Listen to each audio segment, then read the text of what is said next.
welcome back to Sticks and Strings. I'm Naomi. I'm Beth. I'm Eve.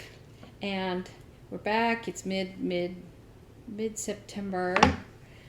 I have exactly a story to mid-September. tell. I have an owie story to tell later. A time like September, whatever that is. No, Even though this looks like it might be October, but it's not October yet. Well, that's It's still fall. fall. It's just Okay. fall. When is fall technically? The 22nd. Yeah, so that's not till Another next week. Yeah. So we're early. But even here, There, fall. That's what other people do. when the burr months start. yeah. That's right. Oh, I should have gotten Dutch Bros today. Today was that Dutch Bros thing. Yeah, we did. Yeah, we went to Oh, Dutch did Brothers. you? Yeah. Well, see, I'm bad. The Phoenix Children's Hospital I here got in Robert town some too. So. is doing a promotion with Dutch Bros this week. Yeah. Today, and I forgot all about it. Well, The they're other still way home. open. That's true. I can get it the other way home. That's true. You're going first? Yeah. Okay. This week, I guess since last week I talked about a few different things, but since this week started, I've only worked on two things. On Sunday was starting my first, 10 days the last day I could possibly start to get 10 days in on each thing. So this is the Ship Serenity, and I have a picture of the thing, but it's not in here. You can send it to me. So yeah, there'll be a picture here of the actual Chart. chart, the picture. And so I put in this little top sail here and started on this little jib here. And with this is a monochromatic pixelated chart, and so it's kind of hard for me. I was trying to decide because ordinarily, of course, I'm a out and back stitcher, either horizontally or vertically, just depending on, I'm not particular about, like, I always stitch bottom X and top X the same, but I'll start on either end of either thing, just depending on just what will get me to where I want to be. And so something like this, my instinct, of course, first is to stitch sort of some variation of out and back. But in a case like this, I might do one X at a time just to get to wherever I need to get to. But with this chart, I found that stitching out and back, I could still do it. It's a little harder because of the pixelated nature of the picture, but it works well. So this is like the front of there's another rack of sails like this back here, and then this is the front end of the ship, I think. Something like that. But this says that there's a long way to go because this is the top half and there's like a whole other section underneath here. So yeah, this is 28 count Monaco and I'm stitching 2/2. And what I found is this is a DMC color. And I just chose, instead of doing black, just the chart is basically just a black and white, so you can use any color you want. So I chose this is 823. And I realized when I did this other chart that this is 820.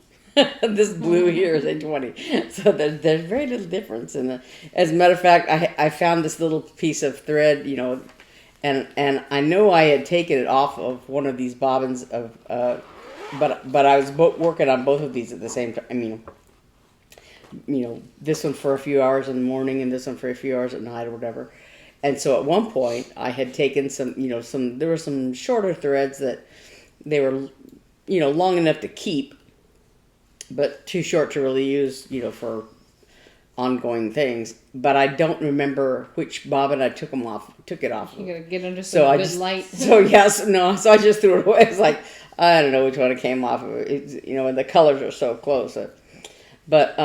So I worked on a few days on Ship Serenity, and I don't remember when the 10 days will be up. I started on Sunday, so whatever. next week sometime.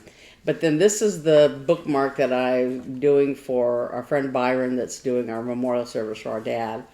And it's almost finished. I have some little, the sheep's heads, the little black sheep's heads, and tails and legs, you know, to go in there. But otherwise, I finished it. And I made a few changes along the way as I was doing it because things that I found, like I added a third sheep so it wouldn't look so samey. And then I made the rays on the sun. I made them a little bit longer, and these are. The backstitching on the words is a single thread, but on the sun, the little rays of the sun, I used 2 threads so it would show up a little better. Yeah. And and then the one sheep that I moved the sheep around, I was like, I don't know where the tail is going to be, if it's going to hit the border or whatever. So it's right up against there, but there's a space there, so I can put his tail there. And yeah, so where I put the verse in, the little colonial knots are a little wonky, but you know, whatever. But the border I finished just today, and so once I do the sheep, this will be done. That's nice. Yeah. You're just gonna fray the sides. Yeah, and I'm just gonna fray the edges, you know. And I was thinking actually of, like, you know, does it need like a backstitch line around it to keep it, because you know these lines are maybe you could get a thread that's this color. Maybe That's the color of the fabric. Yeah, so that doesn't show up as well. Yeah. So that I can go in the border, because I like the way the border looks. Yeah. But I'm just afraid that it'll, if I just fray the edges, that where it's open, it'll fray into the thing. But I don't know. So yeah, we'll see. Yeah, but it's almost finished. So good. yeah. And I think that is all for me. That's all for you? Mm-hmm. I've been stitching like crazy. So I wanted to show the progress on this sweater. It's getting actually kind of, like, if she wanted a crop top, this would work. But this is my daughter's sweater. Okay, it's so cute. Mm. So I'm making progress. I've been, whenever I'm sitting in a doctor's office or I can't think anymore, but I want to knit, I use this. It's been good. So that's coming along. The ball, that giant ball that I had, is getting smaller. Look, it used to be like this big. So it's getting there. And it stripes so nicely. I love it. So that's that. And then I've been working on, I got done with the clue. I got done with clue 2, and I'm working on clue 3. And for clue 3, I'm halfway. Hang on, I gotta put these stoppers on, or I'm gonna be sad later. So with clue 2 is the end of this triangle. Sorry.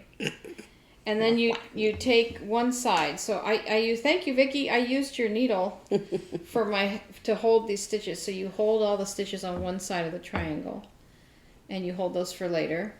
And then you go to the other side of the triangle, and it's wonky because I'm in the middle of the row, but you start another section, and so it turns into I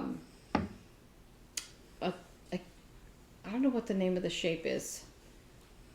I'll show you a trapezoid picture. No, I'll show you. Anyway, so you start on one side of the thing and go that way. It just at the very end. We just got the last clue today, so that's how far behind I am. But see this picture right here?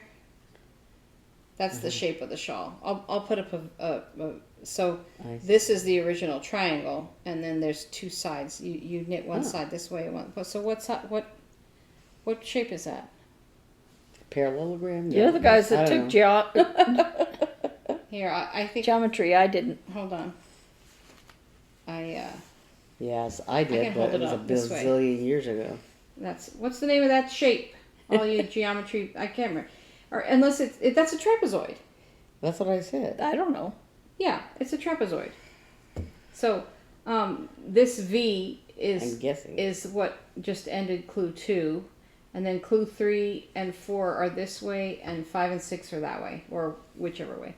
But, so it's kind of cool. It's kind of cool because it's got one longer edge than the other. Oh, that hurts my hand. Ow. So I'm very far behind, but that's okay. I don't mind being far behind. And that's really all I've been working on. Funny, I blocked Rachel's shawl. Here's a picture of it blocked. It turned out, I think I said it was like 72 inches long. When I finally blocked it, I didn't pin it so that it wouldn't lose the corrugation. It's not as corrugated. I'll show you. Here's a picture of how it was before blocking, and here's a picture of it blocking. So you'll see that after being wet and spread out, it really relaxed. And Rachel liked the corrugated look, but it really was so small. If you remember when she put it on, it was so small. But so now it'll be a nice actual size. And it's still, since I didn't pin it, I didn't pull it, it still has the undulating shape in it, which is real pretty. I was going to bring it tonight, and I had it folded really nicely because I got to get it to her, and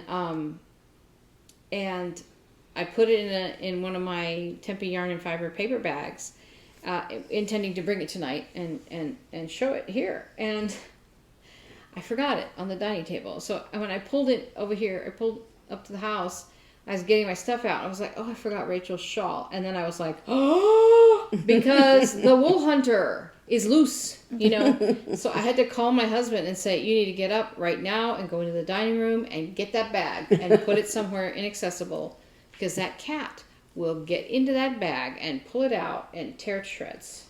I just had this vision of like when I got home, and I would cry and scream and probably killed my beloved child cat. So I called Mark. I'm like, go get it. He's like, okay, I got it. Where should I put it? I'm like, I have to put it on this one particular cabinet where he never gets up. Anyway, so it was a close call. I was really panicking.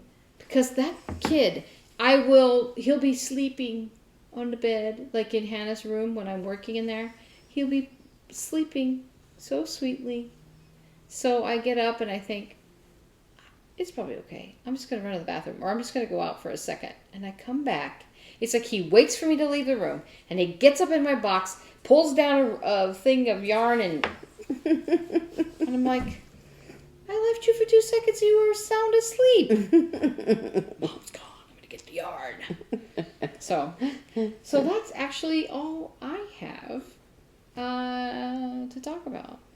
I really have not done much, except for stories. I got a couple stories. Yeah. But beyond that, I'm done. I've been trying to work on this because I really want to get it done before October. Okay, so how do I want to start? I am working on my second WIP-GO call for September, and to all a good night by Stitching with the Housewives. And if you were watching, I was like trying to figure out where the heck I was on this. So I had gotten That's cute. Hold it back a little. It's in the shadow. Hold the top back. There you go. The 2 trees and part of Santa Claus and 2 reindeer, but all of the stuff is like mostly done. The 2 trees are done, except I've decided to put sparkle in the snow because I like the way it looked on the other one. So I'm going to go back and put sparkle in the snow. But that sounds like a song. Sparkle in the snow. I'm like, do I really want to restitch all that snow? And I thought about it, and I'm like, yeah, I do, because I want it to look sparkly. So that's what I'm working on right now. And my WIP-GO challenge is to do 15 days on it. So had to start on it today, and I'm going to have to work on it some part of every day. That being said, I'm not sure if I can do that. So then, my first WIP-GO call of the month, I call it Art Deco Cat. The actual name is Black Cat by Cross Stitching for Fun. You cannot, let me see if I have the pattern. Here. Yeah, there it is. You cannot order from them on Etsy because they're one of the shops that Etsy shut down because even though it's a Ukrainian designer, one person of the duo is in Russia. Oh no. So they shut their shop down. So the only way you can purchase from them is to go to their Cross Stitching for Fun Facebook page and talk to them there. But of course, if you don't know what it is that they have, so it's not like you can scroll through stuff.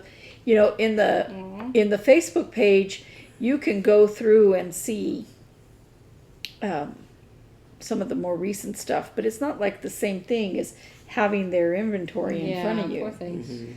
And you can see some of it on. Are they allowed to show on Instagram? Can't remember. No. And I understand why these businesses did this, but the people of Russia are not the Russian government. Yeah. And so it's just really hard for companies like this that just got caught in the fray. However, I contacted her and she provided me with the reverse of this cat so that I can stitch on the other half of this another cat. A Hobbs and a Calvin. Yeah. So Cute. I'm really happy with the way it looks. Really pleased. You can see it better. Looks like him. Yeah. So cute. You can see it. You can see. I mean, it does look like a tabby, right? Yeah. And so I have this one done. Now I just need to do the other half. And hopefully I have a kick in the pants to do that now. But she did it for me for no cost because I purchased the original pattern. But she gave me a link to be able to donate money. Oh, how nice. So I'm going to do that as soon as I can. I can't right this minute because I want to give more than a couple of dollars. Yeah. Okay, so those are the two WIP-GO things. And then my berry SAL, I started working on this berry of a very small start, very small. But I did this first, sorry, I don't know how well you can see it, but of course I'll take a picture. But I did That's the gonna first show up beautifully. middle leaf here, and then I started on the off-white part. It's in the chart, it's orange. And I looked at the called for there at the attic, and I was like, absolutely not on this fabric. Now, I didn't have this fabric with me, but they happened to have a piece of fabric just laying there, and I'm like, it is very close to that color. Mm-hmm. So we were holding up stuff against it. So I think that cream color is gonna just look absolutely fabulous on this fabric. It looks good already. You can really see it. I'm really pleased with the way it looks. So is that curly part there the stem of the pumpkin, or Yeah, it's the yeah? stem here. That's cute. Yeah, that's cute. So I haven't decided yet what color I want the words in. So I'm just gonna start on the I'm pumpkin. making this up. So there's that. And then while I was at the attic, I said I wanted to participate in the cross-stitch September sampler or whatever. Sampler September. Sampler camp. Oh yeah. Yeah. And I said, I'm really not, I have no idea about samplers. And I said, is there a small one I can do? And Erica Michaels did some Bristol berry sampler strawberries. But they were out of stock on that. But we found this, which is the sewing bee. And she said, that's a sampler. The little top thing. This, well, they both are. But, they should know. They should just say, they should know. So for the cross-stitch camp, sampler camp, I'm going to do this little pin pillow. But this pattern also comes with this little thing. You're supposed to stitch it on silk gauze. Yeah, no. But I can barely handle 32 count Lugana. But as a matter of fact, I think these both are supposed to be stitched on linen.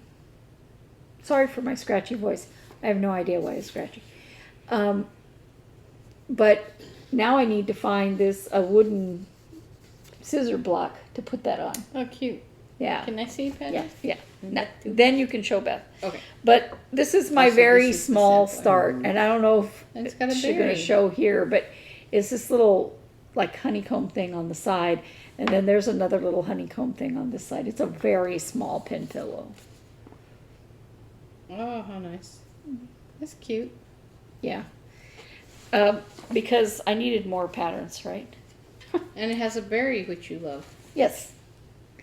So I did buy something that I didn't show in here because I bought a bunch of threads, but I bought another. Remember that I bought that other for sampler. chart? Yeah. Yeah. Are you going I'm to sorry do a you sampler forgot. too? You going to do a sampler too? I'm thinking about we it. have until December for 30th or something, so I have time to work on it. And then we were gonna make some stuff for the people, the clergy that is helping us with Dad's service. And Oh, I forgot to talk about that in my segment. I didn't do it. I did part of it. So I don't have anything to talk about. That's why I didn't talk about it. she showed you the fabrics. Yeah. And then we realized that we bought way too much fabric. Because math. Yeah. I failed math in school. No, I didn't really fail, but yeah, I'm not good at math. Let's just say that. Numbers, not my thing. So we're like, Naomi's like, well, I'll do the placemats and you can do something else. And we were thinking of different things, and I have some of that batting that's like for making oven mitts, and it's heat resistant batting. I have some of that, and I thought, well, I could make some hot pads, to put on the table or something that go with the same kind of pattern as the placemats that she might get around to making. I will. This girl doesn't sleep very often, so anyway, and then I was watching. That Quarter Shop has gotten to me into a lot of trouble recently. I was watching Fat Quarter Shop, and they had put out this mystery quilt-along. They have a mystery stitch-along that goes with it. It's called Christmas Time. And the very first week is, because we had thought about mug rugs, right? The very first week, week 1, Cup of Cheer. You can't see it here, but I said, I happened to watch because I was stitching or something, and I said, that might make a cute mug rug. So I'm making 3. These 2 are not put together yet. Those are cute. But- Oh, that's cute. It's a little bit though. And then this one is what it's going to look like finished. Oh, cute. I'm not going to put that black. I cut myself some, but so if I make those thingies, I'll have it. But I was like, You need binding? yeah, It looks good with I'm that. not going to put the binding because I thought, no, it'll look too clunky. So What's on the back? That's good because the all purple? those guys, the Burple leaves. all those guys have like offices when Yeah. yeah. Well, and it's very big for a coaster, Yeah. but You know, could put a my cup of coffee and a cookie on there. yeah, my brother he's like, I always need a coaster everywhere. So, because he Yeah. loves coffee. I don't drink coffee, but he does. Anyway, so this is a free pattern, free, Nice. on Fat Quarter Shop. Of course, they want you to buy the fabrics and stuff to do the Yeah. quilt along and whatever. And it looks like a really cute line, but I have too much going on to even think about it. But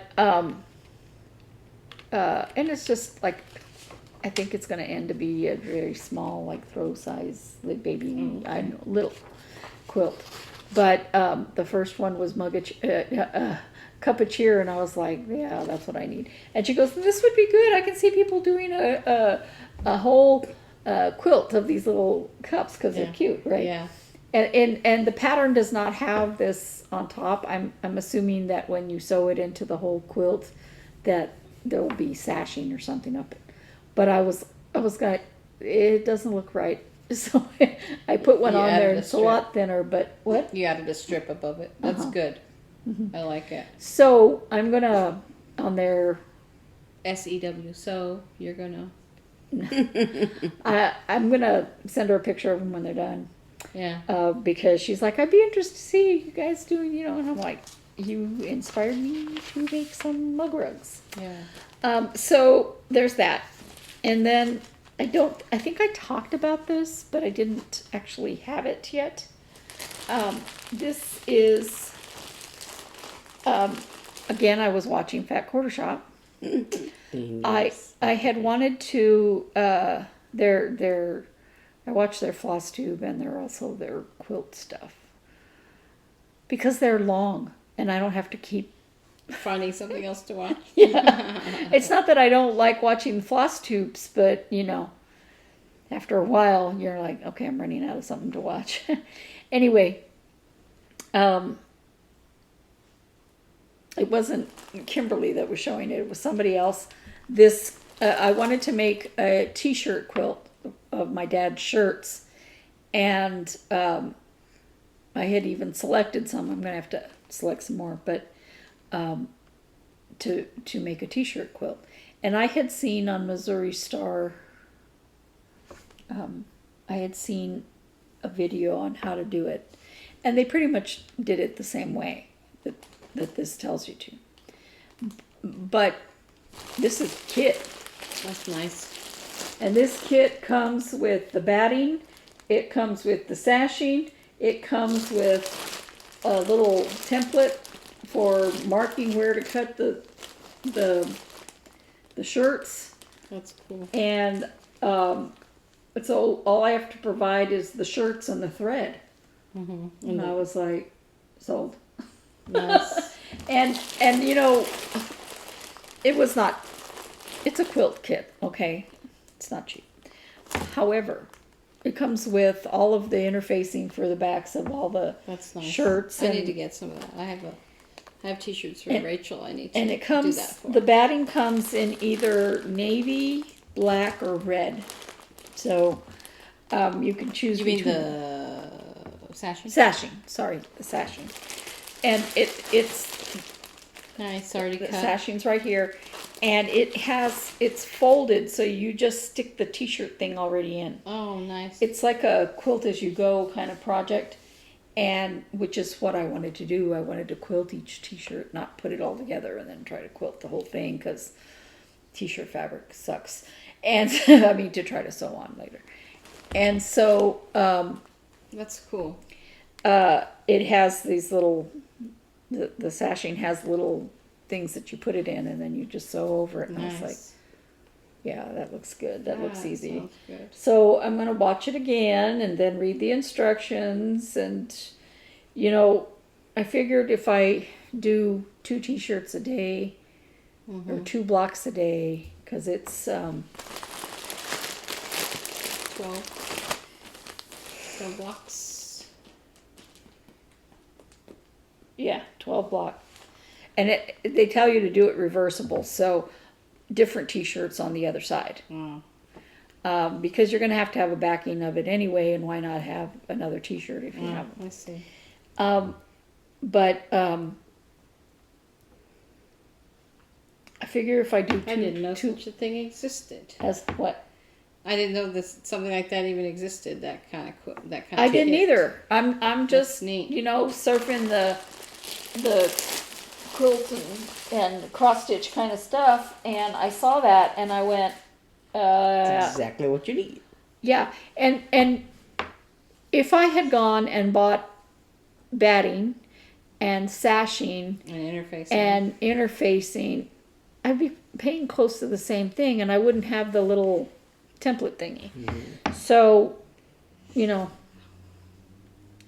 I'm like, well, and then I would have done it anyway because I want to do this. Yeah. So, yeah.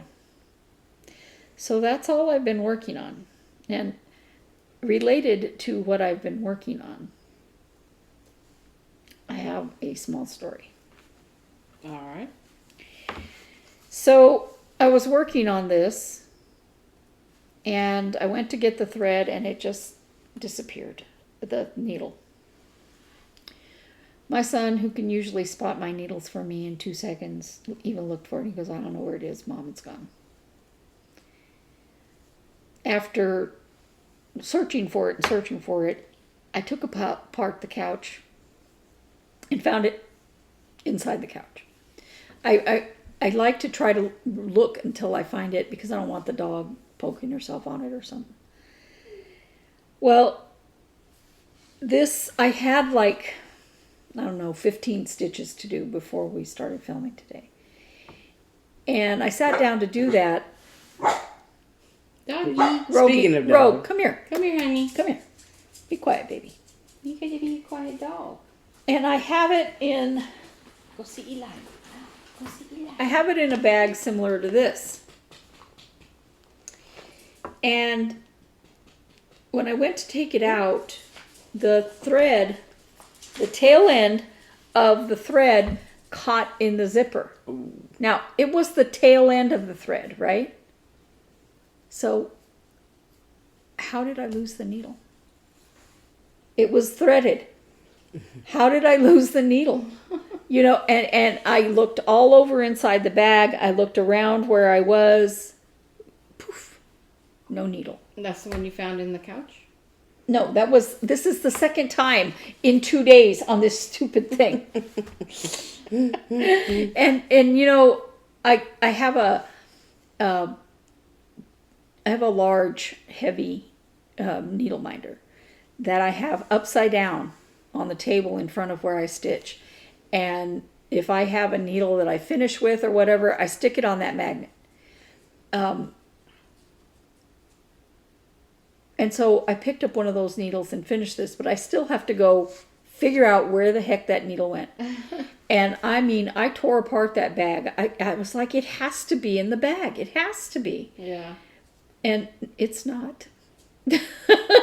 Sorry. It's been my experience that when you think it has to be somewhere, it's not there. But it was the tail end of the thread that was stuck, and the oh. needle would have been in here. How could it not be in the bag? Because it isn't. So, yeah. I hate when things get lost like that, and you're just like, okay, so not this ring, but my wedding ring. Remember, I don't know if you remember that. I was taking a shower. I got out of the shower, and I went to wrap the towel around me like that, and I had my wedding ring on the counter, and I heard it go. I heard the towel hit the ring and knock it off the counter, and I heard that pingy that sound. boink boink. I heard boink boink, and I'm like, okay. And so I'm right there. It's not a big bathroom, and I'm looking all over, and I cannot find it. I can't find it. And I'm like, it is impossible that it went anywhere but right here. It should be right here. Like, here's the counter, here's the floor, here's a wall, here's another wall. Like, where could it be? And so Mark thought it must have fallen in the sink and gone down the drain. So he pulled the U off the drain. It wasn't there. So then we're like, this is the weirdest mystery. And we're looking and looking. Finally, one of us, I don't know which, was on the floor down because we thought maybe, we didn't know that the kick plate under the bathroom counter didn't go all the way up to the cabinet. Mm-hmm. It went part way, and then there was a gap, and then there was underneath the cabinet. Mm-hmm. So that ring had fallen and bounced and went up and over the kick plate into if you tried to do that on purpose, you couldn't do it. You couldn't do it. And so he had to get my cabinet still has holes in it. He had to get his Dremel with a round zzz, and he made a hole on one side and made a hole on the other so he could put a flashlight in there and he found it. He got it out, but it's just like one of those things like you feel insane because you're like, it has to be here somewhere. There is, And you know, with that needle, I was like, I didn't feel it go anywhere. I didn't hear it go anywhere, and it's not in the bag. Usually, when I drop a needle, I hear it go ding, ding, ding on the tile, or I felt it hit me or something. Yeah. Nope. So it's or somewhere. when you like feel like you're going blind looking for something like. Well, yeah, looking for needles, so much Well, fun. and on tile, you know, things bounce weird ways that you never would expect. Mm-hmm. Like when you break a glass. Mm-hmm. You find glass for months. Yeah. What was that big glass item that we broke here recently? And there was glass from one end of the house to the other. Yeah, all the way over by the big bedroom. Mm-hmm. Yeah. And you know, again, for the same reason with the dog, we want to make sure, try to get it all cleaned up. But weeks, we're finding glass It was when in weird places. when I lived in Little Rock, there was. It's a long story, but somebody threw a rock at my bedroom window, and I was in bed. It was like, oh yeah, you were telling me. and that rock hit the window, and fortunately it did not come in. It like hit the screen and bounced on the screen, but it was a double paned glass window, and so it broke both panes of glass. So there was a hole about the size of a softball in my window, and the glass, like both of the cats went flying off the bed, and glass just went. You know, fortunately, I was like, you know, my head in the corner, and so there was like about 2.5 feet or whatever between the corner where my head was and where the window started. So it didn't get on my body, but you know, it was all over my bed and all over the bedroom, and then like, you know, I had my bedroom door open. Were you in bed at the time? Yeah, oh, yeah. Man. And I had my bedroom door open, and it was all the way across the little alcove area. Weird. You know, all the way across there. So like later on, I was vacuuming and there was glass all the way up against the wall. You know, and I had to like sort of, because once it happened, then you know, and the cats, you know, went off of the bed, and then later on they came in, you know, and they were like, you know, curious, and I had to chase them out because I didn't want them, you know, I was getting, as it was when I got to bed, I got a little splinter of glass in my foot. Yeah. And, you know, and I was trying to, like, be very careful where I stepped, but, you know, it was like a Berber carpet, you know, and gray, and so you couldn't see anything. Yeah, we had, I can't remember, Eli accidentally broke a glass in our kitchen, and I think we had thought we had cleaned it up. Mm-hmm. And, you know, you're there going blind looking for all the shards. I don't think it happened right away, but he was walking in the kitchen. He's like, I need help.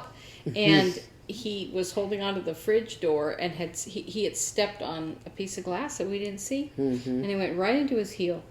And he couldn't get it out because, you know, he could only use one hand. He was using his good hand to hold onto the fridge, you know, to keep his balance. To keep from From driving it into your foot. Yeah, it's terrible. It's scary.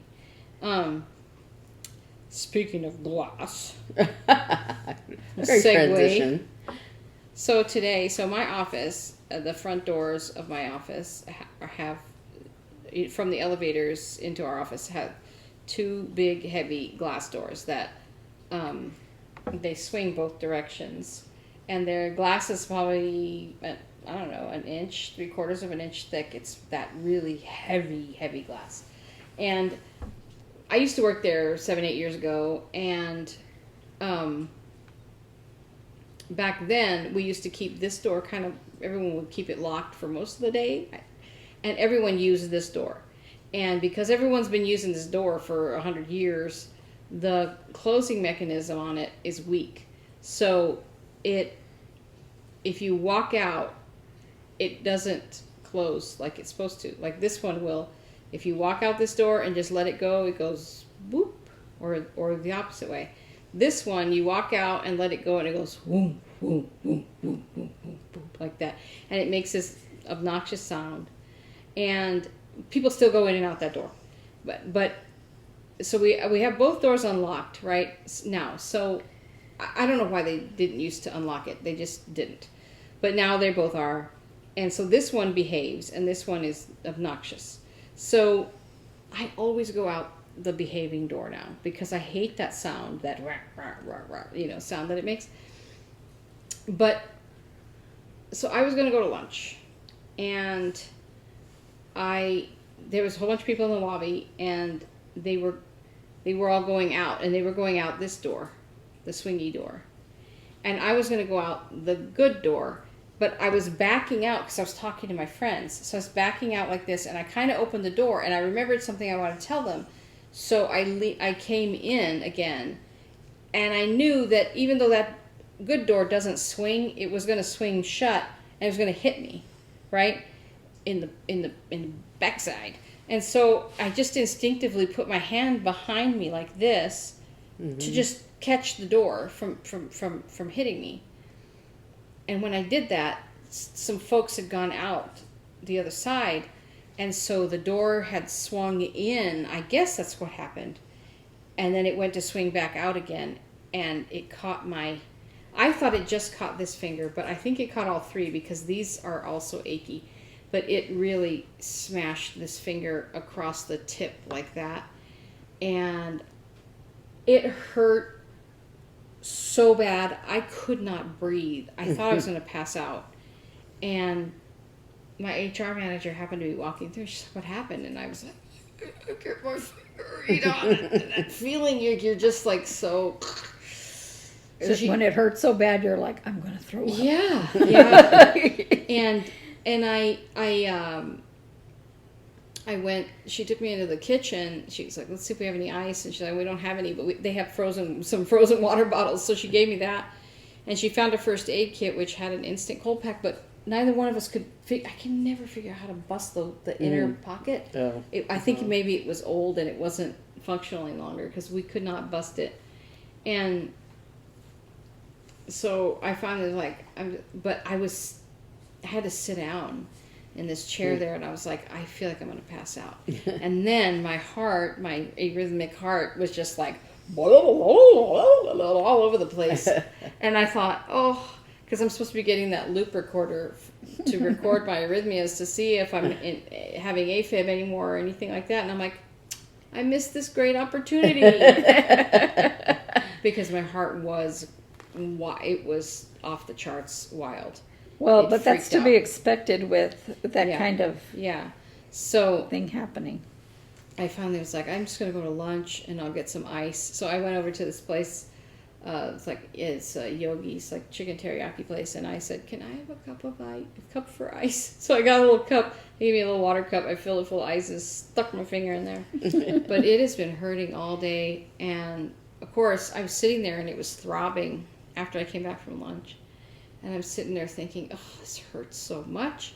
And then I thought about my cousin Judy. Our cousin Judy, last week?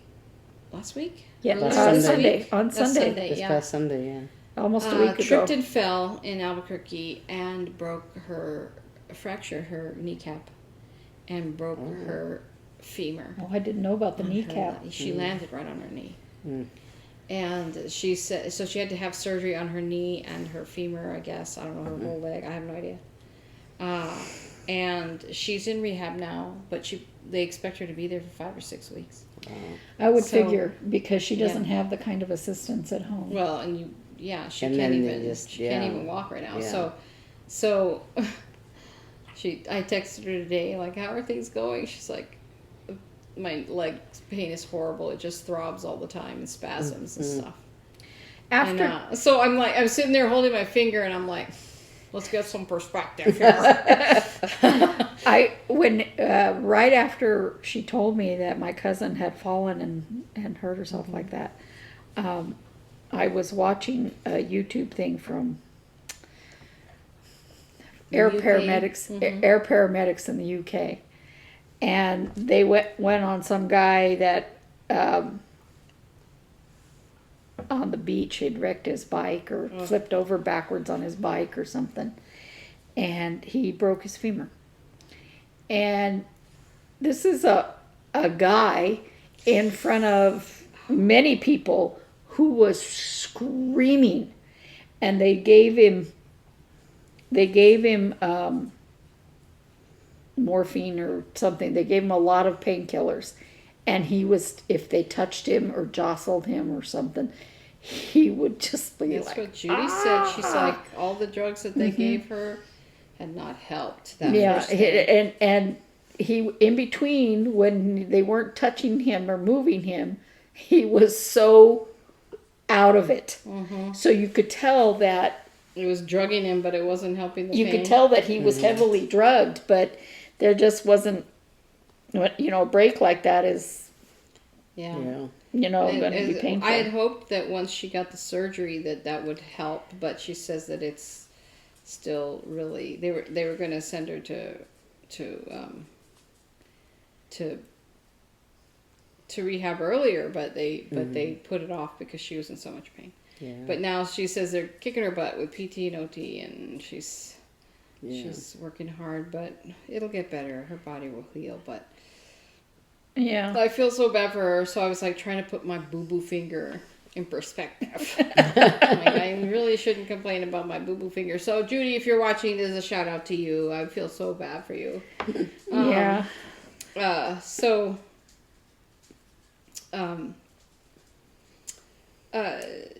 So there's that. I have a little story.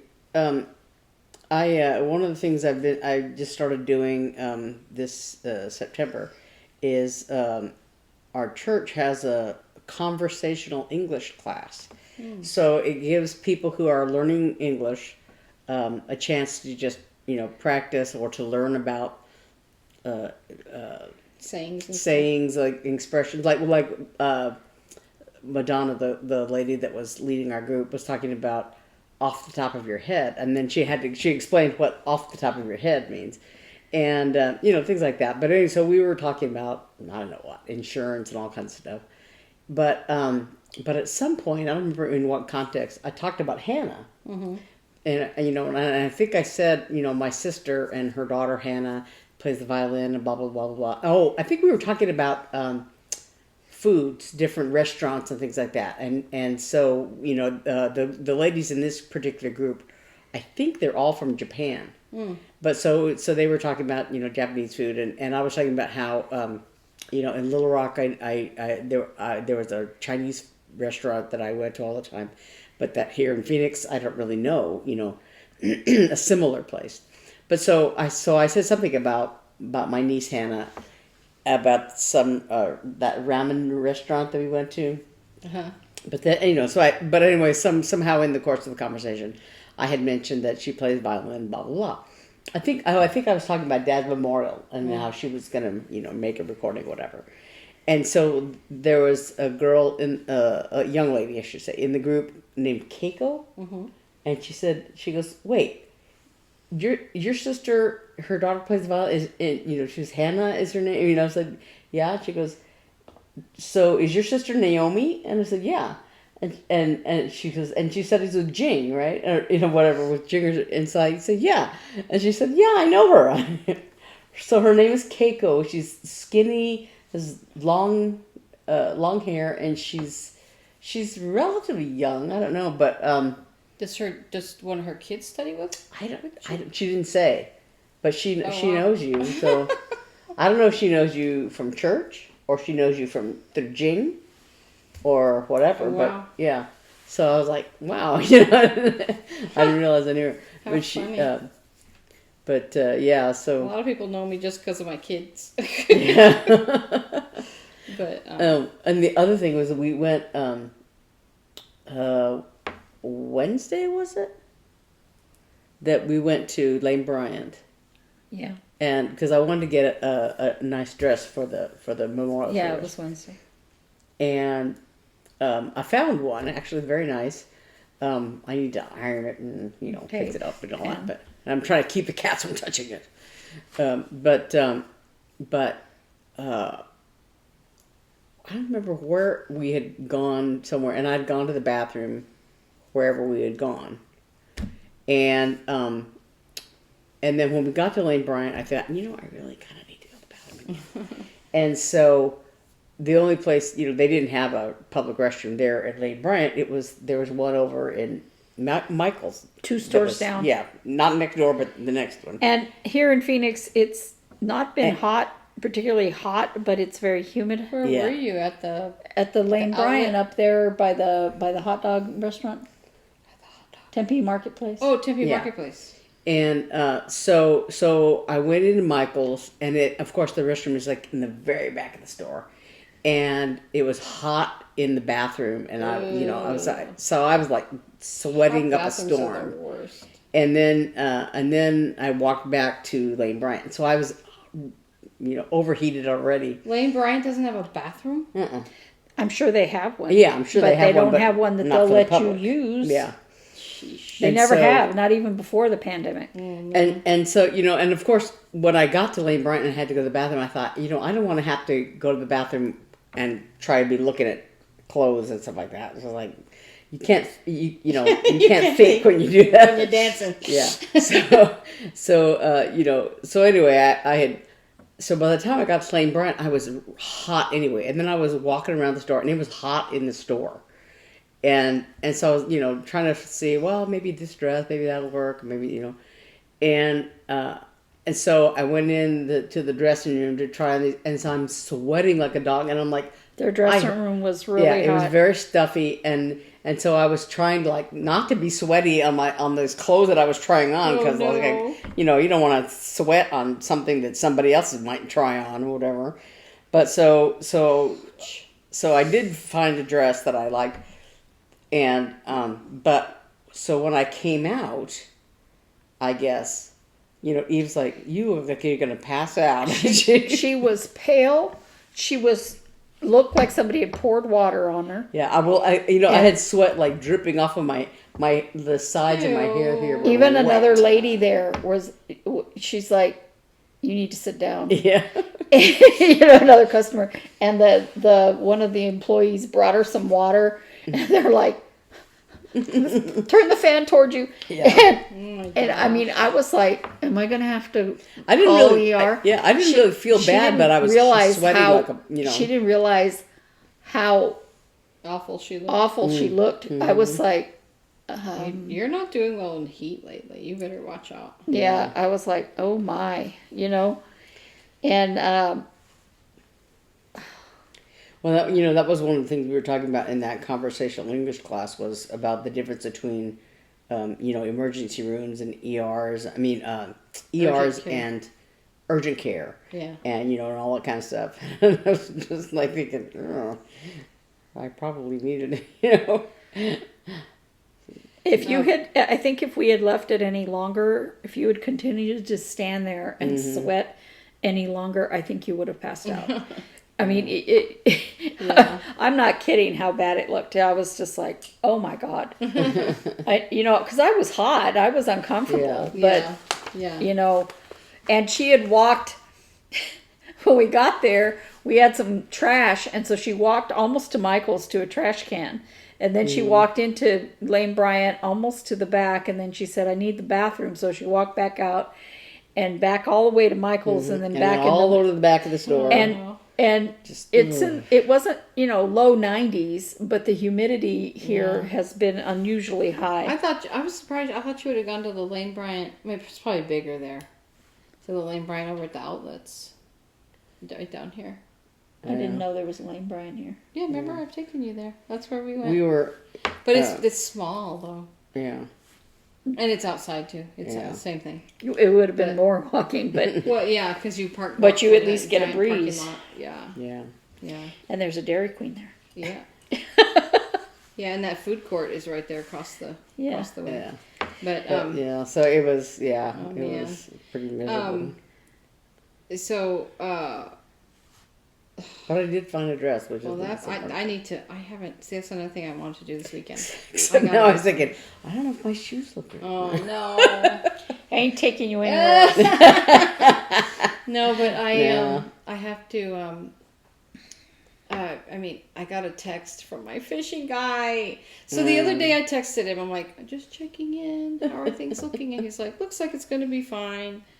And I was like, okay. And he goes, is it going to be 2 or 3? I said 2 fishing, 1 riding. And he's like, okay. And I don't hear from him. And then yesterday I was having, today's Saturday the 16th? no, today's Friday. Oh, is it? Friday the 16th. Oh, Friday the 16th. Sorry. Today's Friday. And That's I think why it it's dark was- outside. I think it was on, I can't remember if it was on Thursday or Wednesday. One of these past 2 days. I was kind of having a bad day. And it was Thursday. It was yesterday. I got a text from him and he's like, well, the water is, I don't know what he said, and I didn't fish for a week, and I went last 2 days, and it's been terrible. And I know you really are looking forward to this trip, but I can only do what I can do. I can't, whatever. And like, I don't know if he was saying like you can come, but you might not catch any fish. That's what I thought he was saying. So I kind of was like, I kind of don't care. Like, I don't mind not catching fish. I just kind of want to go. I just want to get out of here, and be in a little bit cooler weather, and just that beautiful canyon is so gorgeous. Now, the fun part was catching 5 fish, I admit, but it, anyway. So I wrote him back and I was like, will it be any better in 2 weeks? And he's like, it might be. He was like, just think about it. He goes, half the people that he's contacted have decided to not come, and half are coming still. So I was like, That poor guy. I know, but I was like, I'm going to pay you whether I catch fish or not. Like, Yeah.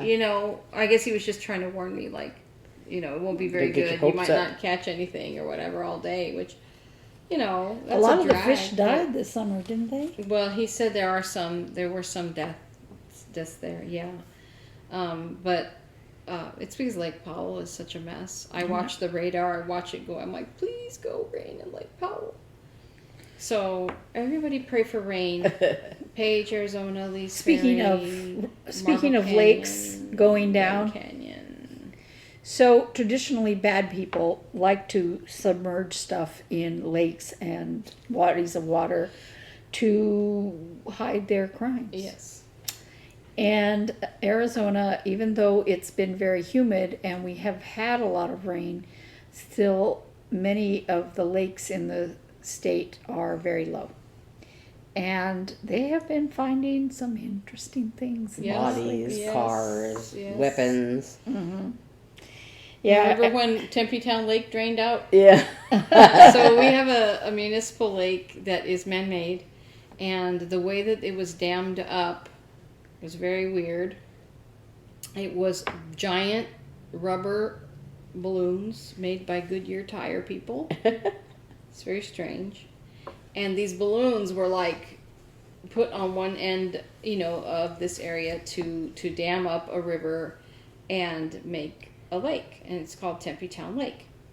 And I guess it was years ago, but I guess the people who were supposed to be inspecting these giant inflated balloon things, they're giant. They're like as big as a house, I think, like huge. Yeah, they're big. And I guess the people responsible for inspecting them hadn't been inspecting them, and one of them burst. So there goes Tempe Town Lake down the riverbed. And they found all kinds of guns and all kinds of stuff in there that people had just chucked in. Speaking of people, well, the lake is not gone anymore. They filled it back up. Oh yeah, they filled it back up. And a gentleman, the police were there trying to talk to him, and he did not want to talk to the police. So he climbed into the lake. And the police officers were going, you should get out of the lake. Come on, come over here, get out of the lake. I'm not going in the lake after you. They're not water rescue people. They're not supposed to get in the lake, right? And the lake is dangerous. Hence him trying to say, get out of the lake. But this is a man-made lake, so the edges of it are much shallower than the actual part of the lake. Because it's made by a dam, you know. The whole point of this lake is electricity. But he just kept going until he got to the deep part, and then he's like, I can't swim. You know, and the police officers are being blamed for what happened, and I'm like, how many times do you have to be told to get out of the lake? And if you can't swim, What are you doing? why are you getting in the lake? But I guess he thought that the cop was going to go, oh, well, if you're getting in the lake, I guess I should leave. I don't know. You know, and it wasn't like they were trying to do, Before your very arrest him or eyes. anything. You done? I have a finish. Yay. Nice. Sorry to bring up such a controversial thing, but I just thought that was just so weird. I'm like, and you know, it happens all the time, and it's sad and it's tragic, but why are you getting in a body of water If you don't know how to swim. if you don't know how to swim? I can understand if you're on a boat and you don't know how to swim, put on a vest. What lake is it? Lake Pleasant, isn't it? Where someone dies like over the summer every just- weekend. Yeah, just constantly. Because they're drunk And and they fall off their boats. somebody falls in the water and somebody else who can't swim jumps in to save them. Like And- and like Lake Pleasant. That's like the worst name. But let me see that. Yeah. That's cute. So, yeah. Oh, that's so cute. That's really nice, Beth. Thank you. Cool. Yeah, I was very happy that the border was. Did it met up? Yeah, it met up nicely. Well, I got down here to the bottom corner because I had counted and counted and counted and recounted, and I got here to the corner and I didn't even like. I was kind of like at the end of a thread, and I thought I'm not gonna, you know, finish it off, you know, because I might have to like take out a stitch or add a stitch or, you know, change that end that, because I just come around the corner here, and so I did all the you know, words and stuff like that. But and it says, I lift up my eyes to the hills, from where does my help come? My help comes from the Lord who made heaven and earth. And it's from the Psalms. It's one of the Ascension Psalms. Yeah. Nice. Yeah. Yeah. And I actually thought of this verse because my Aunt Eva would, this was her favorite verse. That's nice. So yeah, but so there's a few changes that I made in it to from when I originally charted it. I made a few changes since then, so I have to like go through and fix that on the chart. But so I finished it. Very nice. Yeah. That's very good. So now I can Someday I take will one thing off my plate. There you go. I meant to bring, and I couldn't remember if I had bought them, but I think I bought them before after we filmed last weekend. I think I had bought a bunch of threads and another chart at the attic. It's a terrible thing to go to the attic.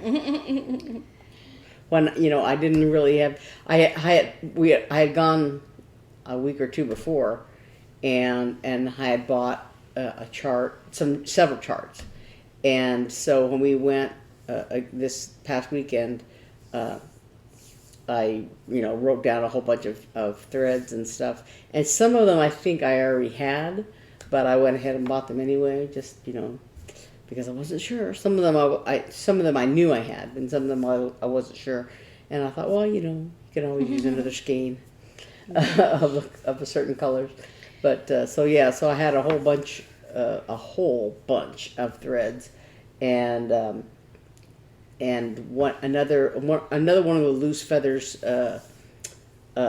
Blackbird Designs things from 2017, 2019. It's a few years old.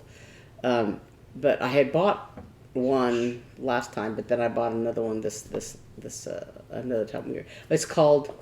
I think the one I bought before was just it was called The Last Bright Berries, and this one is called She Sees a Bird, and there's a picture of there's a cat, and there's three little birds on there. So yeah, it's really nice. So I just went ahead and got it because. Nice. So yeah. Yeah, the attic was getting in some of its first shipments of market orders. Mm-hmm. Unfortunately, not the ones I ordered. Oh my gosh, talking about spending money. So Casapinka, who designed this shawl, she just announced in the email that she's having she lives in Rhode Island, I guess. So she's had a lot of knitting retreats over there or in Canada, like on the East Coast and stuff, and I've always wanted to go, you know. I know I have such FOMO. I know. But she just announced that she's having one in Palm Desert. And I looked, it's only a 4-hour drive from here. But it's $3,900. Oh my gosh. Yeah, and the one retreat I've gone to is the Stitch Shenanigans that we had a few years ago before the pandemic.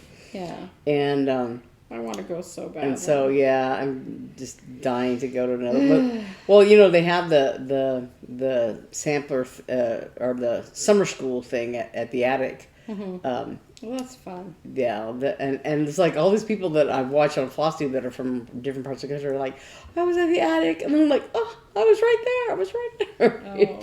We often end up going to the attic the same weekend of summer school, but of course most of it happens at a hotel. They do go and shop, of course, but yeah. That's fun. It is not a good time to go to the attic when summer school is going on because they come and buy out all the inventory. Oh, but I would just yeah. love to. I thought it's finally close, you know, where I could drive and not have to fly in somewhere, rent cars, blah, blah, blah. It comes under the heading of extremely expensive. Yeah, that was very, I was like, oh my gosh. Well, you know, what's sad is that, like, somebody was, I was watching, I don't know, it was Pam and Steph, I think. They were talking about how this person didn't realize that that this particular needlework shop was in their town that they lived in. And that's kind of how I was about the Shepherd's Needle in Little Rock. That, you know, I lived in Little Rock for 25 years, from 1989 till 2015, and you know, I cross-stitched the whole time. There's not a whole lot necessarily as I got busier and started working full-time and stuff like that, but you know, it was always, you know, kind of there. I always worked on something, but I always shopped at, you know, at Hobby Lobby or Michael's or wherever, because that was just what I had started off doing, and it didn't even occur to me to That go there would to be a needle shop. to go to there was such a thing as a needlework shop, you know, whatever, and all this time, and you know, there was the Shepherd's Needle, and I know exactly where it was, because you know, they were talking about, you know, the address and you know, where it's located. I thought, I used to drive by there all the time, and I didn't even know, that wasn't even aware of it. It wasn't on my radar at all. And I was like, man. Well, and in those days, I guess it was, you know, Flosstube wasn't really a thing. Yeah. And so, yeah, there's certainly a resurgence of cross-stitching, you know, nowadays that wasn't there, you know, in the olden days when I lived there. Yeah. I think some of the resurgence of this kind of craft, hobby, whatever you want to call it, is that, and I'm not saying that only women cross stitch. Please don't misunderstand. That's not what I'm saying. But women were so busy trying to have it all that, and having to work and, and all that other stuff, that a lot of things that were considered hobbies that took time kind of fell to the wayside. I know that I used to sew quite a bit, but when life gets busy and stuff like that, it's easier to just go buy something off the rack at Target. Mm-hmm. And I mean, I used to sew a great deal of my clothes. I made myself a swimming suit. When I say I used to sew, Yeah. I used to sew.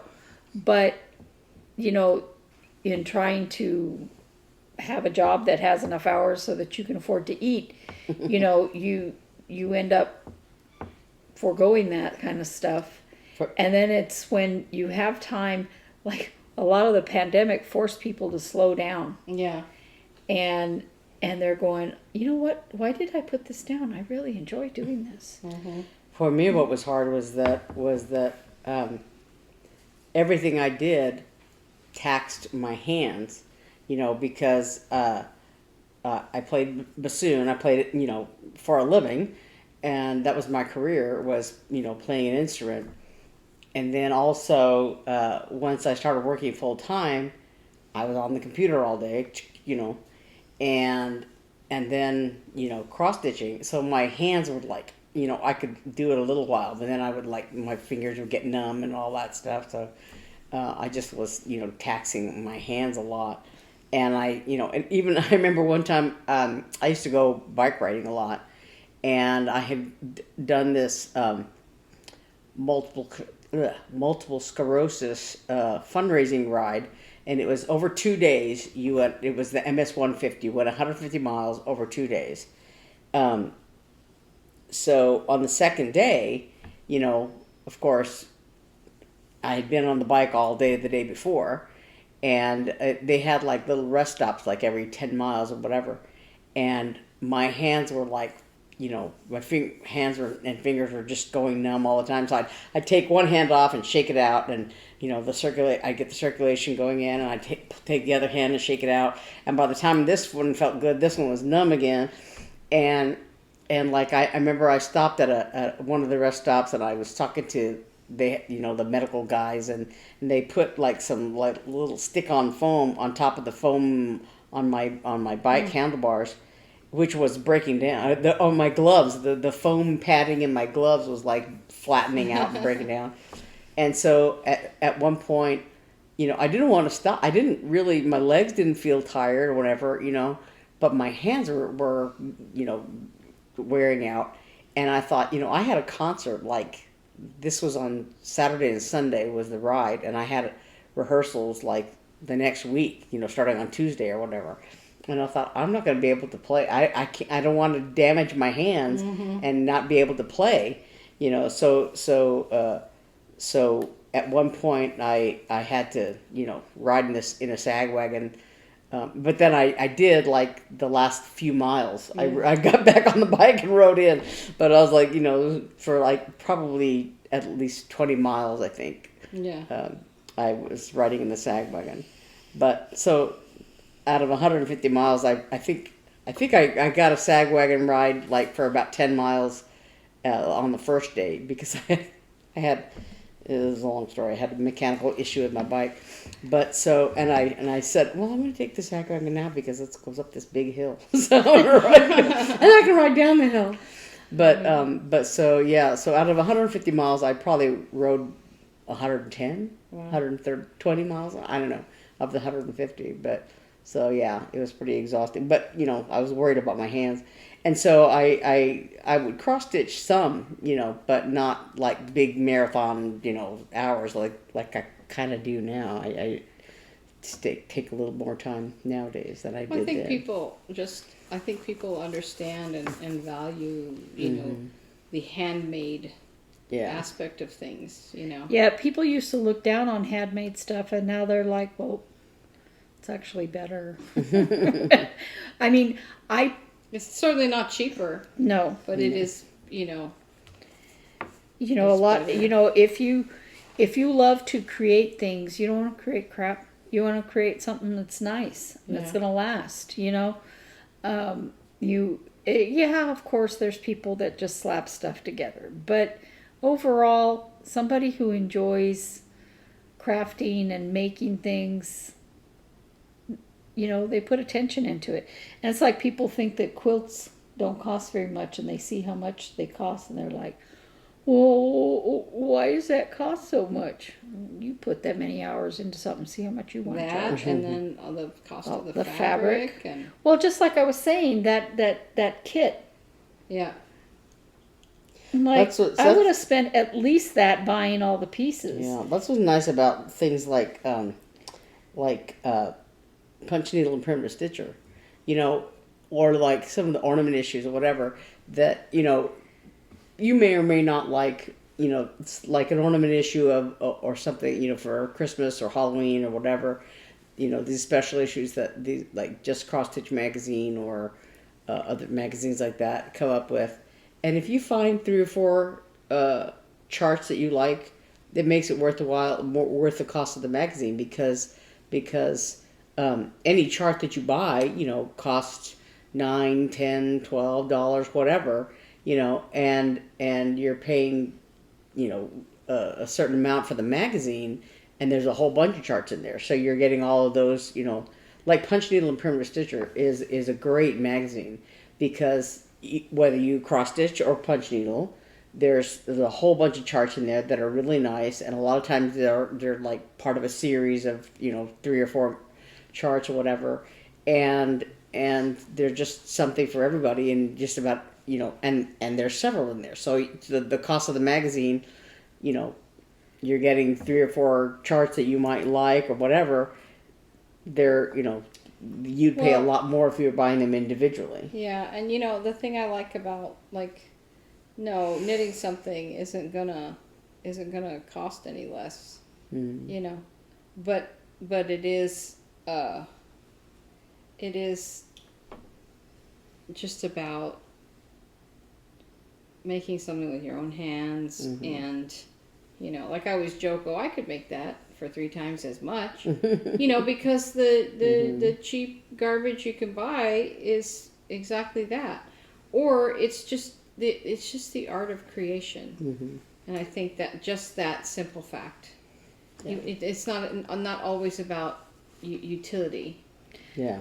Well, you know, I don't need a shawl. when I worked with, you know what I mean? when I worked at CPIS, part of my job was to price and sell the creations of our participants.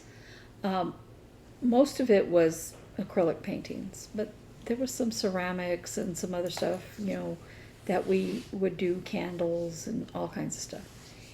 And a woman who I didn't know, but my supervisor knew, came in and she said, "You're charging too much for these paintings." Now, mind you, it was an acrylic painting that was 8 by 10, and I had a $10 price on it. Oh my gosh! Okay. Made by a human being. Made by these people with, yes, they had intellectual disabilities, but I love my painting that I got from there. But most of love them, $10 was a fortune. And I just needed to have it where they felt like they were making something that would sell, you know. And so I put a reasonable amount, but I wasn't going to give it away, you know. Enough What was her for reasoning? What did she? Do you know? because, you know, Because they weren't famous artists. you're charging too much. Yeah. And But- I said, then don't buy it. Yeah. When we went on a cruise to Jamaica and Cayman Islands, Grand Cayman Island, once, and you know there were various excursions you could go on, and one of the ones we went on was this river raft ride, whatever. So there were these little rafts made out of, I guess, bamboo or whatever, that, you know, and they would pull you down the river and talk a little bit about, you know, the crops that were grown there, or this and that and the other about the river. And so there were kids around there that made like little miniature rafts out of, twigs or whatever. And they were like, $5 or something like that. They would ask for, and the guy that was poling our raft had these little gourds that were like carved, on the front or whatever. But so they were selling them, and they were actually relatively cheap, and so when we at the end of the ride, we got out of the water and there was a little thing there, and these people were talking about how they had negotiated their way down to like pay $1 or something like that, and I'm like, if you were to buy something similar, not the little rafts because they were but it's like it doesn't cost you anything, you pay more than that for a cup of coffee. Oh, they expect you to bargain. Yeah. Yeah, they do because they know you're cheap. Yeah. But you don't, and it's like, yeah. And it's like, it's nothing. It's money that you would throw away on a cup of coffee or whatever. Well, and it's a fortune to those people because, they're just like, earning it may be extra money, whatever, but you have no idea what their situation is or whatever. Yeah. And so, what does it kill you to spend a few bucks on a souvenir? So I used to make and sell jewelry at art shows in Florida. And I was at a show in Boca Raton where people who have money live. If you live in Boca Raton, more than likely you have plenty of money. Now, I'm sure there's people, that don't, but overall. And I had some earrings that in sterling silver, and another set that was gold plated, but it was not like cheap plating. It was for plating, it was high quality. And I didn't make them, actually. My friend and partner made them. But they were there for sale on our booth. And a woman comes up to me and she asked me how much they were, and I told her, which was $30 each. And for a sterling silver earring this big. Okay? Mm-hmm. And she said, well, how much if I buy both of them? And I said, well, if you buy both pair, I can give you 10% off. And she said, well, how about $30 for the pair, for both of them together? I said, ma'am, that's a 50% off. No. And she goes, well, if I come back at 5 o'clock, you'll give them to me for that. I said, ma'am, at 5 o'clock, they will cost the same amount of money to make as they do right now. Mm-hmm. No. Let me take your picture so I don't forget who you are. I will not be doing that. And I'm like, but because I was, because I was at an art show and I was selling handmade goods. People think it should be cheap. People think, you're not going to want to fold it all up and put it in your car. That I want to sell everything before I go home. No. Yeah, that's not a yard sale. It's like, this is my job. No. Yeah. Yeah. Sorry. I need to actually make money on these things. Yeah, so. People are strange. Yeah. And I think that as artists, a lot of times we don't value ourselves because of that. Yeah. There's a lot of help for artists who want to sell stuff to try to price things correctly. Well, there's a sound on like a background music on TikTok. I can't say what it says because it's got a bad word in it, but they say the song is sing-songy. It's like it costs that much because it takes effing hours, because it takes forever to make. Mm-hmm. And if you can make it cheaper, go ahead. Mm-hmm. But this is what I have to charge because it takes a long time to make these handmade things. Well, it's like, I playing in the symphony, you have to, the cost of a ticket to a symphony concert they're expensive.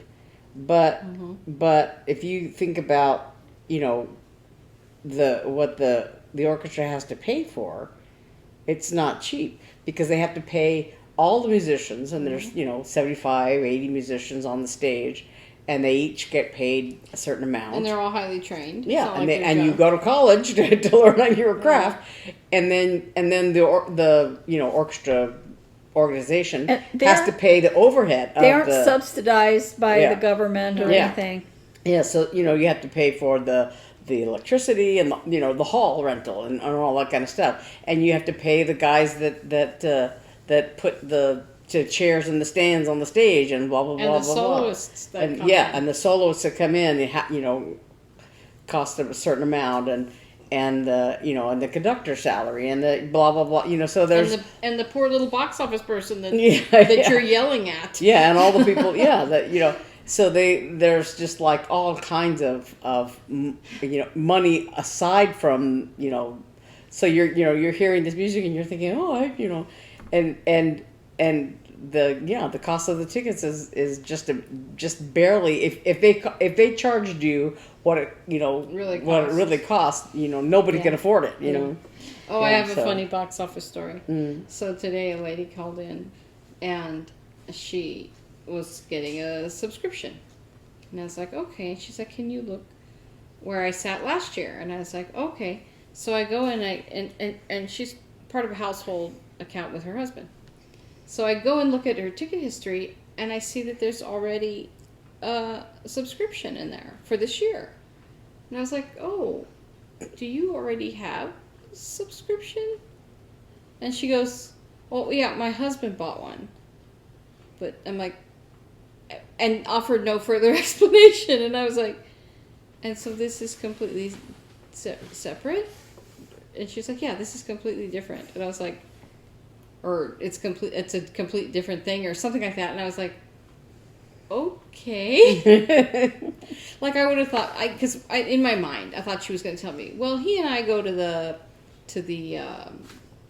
you know, all the pops, but my girlfriends and I want to go to the classics or something. I don't know. But I expected some kind of Explanation. It was just, and I was like, are you guys okay? You know, that's what I wanted to say. Like, Are you getting a divorce? really strange. Like, is he going with his girl? Like, what? Yeah. Yeah, no, my husband already bought one, and I was like, that's a first. Well, maybe she wanted different And this isn't concerts. really funny, okay, but it's kind of funny. It was just bizarre, and we've never had this situation. So this lady calls in and she says, you know, I need to make my subscription, but my husband used to buy all the tickets, but he died. And I was like, oh, I'm so sorry. She goes, so I want it in my name. And I was like, okay. And she goes, and it says his name, this is my name. So in order to do that, you have to actually create an account for her, then put them together as household, then mark his as deceased and deactivated, and then all his history can be now her history. I can't do that. My managers have to do that. So my managers I was on the phone with her, and they were looking at her up on this side, and they were like, oh, they said, we actually find an account for her, because her name was different than the husband that had died. I mean, we found an account for her at the same address or something like that, but under her name, separate. And because when she called, she said, "This is my husband's name," and that's what I searched, so I didn't find her, right?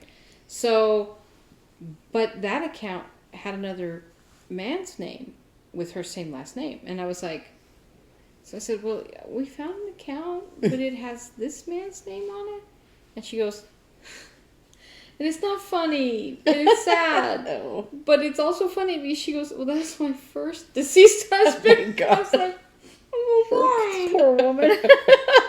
oh no, don't get married again. you know, but it was just, we were all just kind of like, okay. But that also had not been deactivated or marked as deceased. Like, so we were like, okay. I said, I'm going to give you a call back after we get everything all The straightened fun out. I am having With?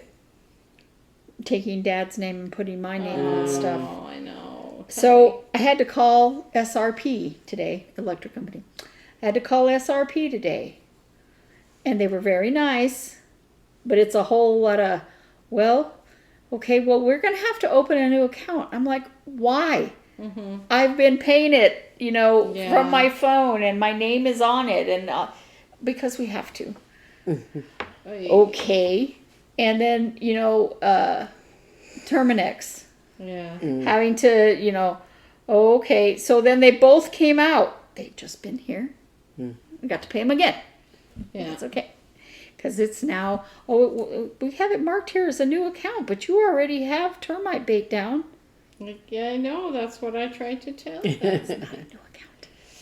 Ay. Oh, Yeah, that reminds so- me.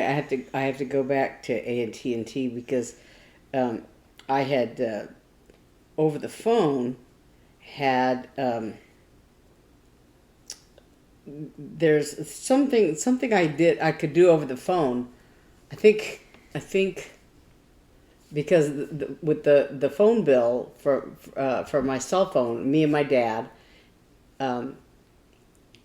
they were both phones were in his name on one bill, and so I went to it was to AT&T. So I had done something on the phone that I was able to get, I guess, to get my dad's phone number deactivated, but I couldn't put it in my name over the phone. I had to go to the store and show them, like, you know, the death certificate or whatever, so that because I could prove that, you know, I wasn't just making it up. And but because I had just done it that day, it was like throwing up an error or something there in the store, so I had to go back and you know, because they said, well, wait about 48 hours or so and then come back in, and you know, so I still have to do that. But yeah, you know, to get it in my name, and actually I think I'm gonna go with something like Mint Mobile or Pure Talk or something like that, because they're cheaper. Yeah. I heard like Mint Mobile, you don't have to pay twice a year or something weird like that, or once a year. It's like $15 a month, you know. Wow. So yeah, and Pure Talk is something like that, similar to that. It's like $20-$25, something like that, as opposed to 60 or whatever, you know. Yeah. Well, that's through cool. AT&T. So yeah, That'll be good. and I'm debating whether or not I need to get a new phone, Of course you need to get a new phone. because That's fun. Beth, get a new phone. You couldn't even use your Dutch app today. my phone, I got this phone Ouch. around I think probably 2018 when my parents moved out here. Yeah. Because I had a different phone when I moved out here. I want a new phone for absolutely no reason. But so I was thinking, I gotta look at the phones and see which one I want. But I don't know if I think I might, you know, change the service first and then Or have you that might go get a a few new months phone and with then a get new it. service. So Yeah, I don't know. So do yeah, that, so. I need to look into that. Well, we better go because I'm turning into a Yes. pumpkin. Yes. It's Friday night and I'm so tired and I have so much to do. So we are going to sign off, and thanks for joining us again this week. We hope you have a good week, and we will see you. We have a big week coming. Our father's memorial is this coming a lot of little details to week, take and we care have of. family coming in, and we've got a lot of stuff to do. So, but thanks for joining us. Thanks for the well wishes, and we will see you next week. Bye. Bye.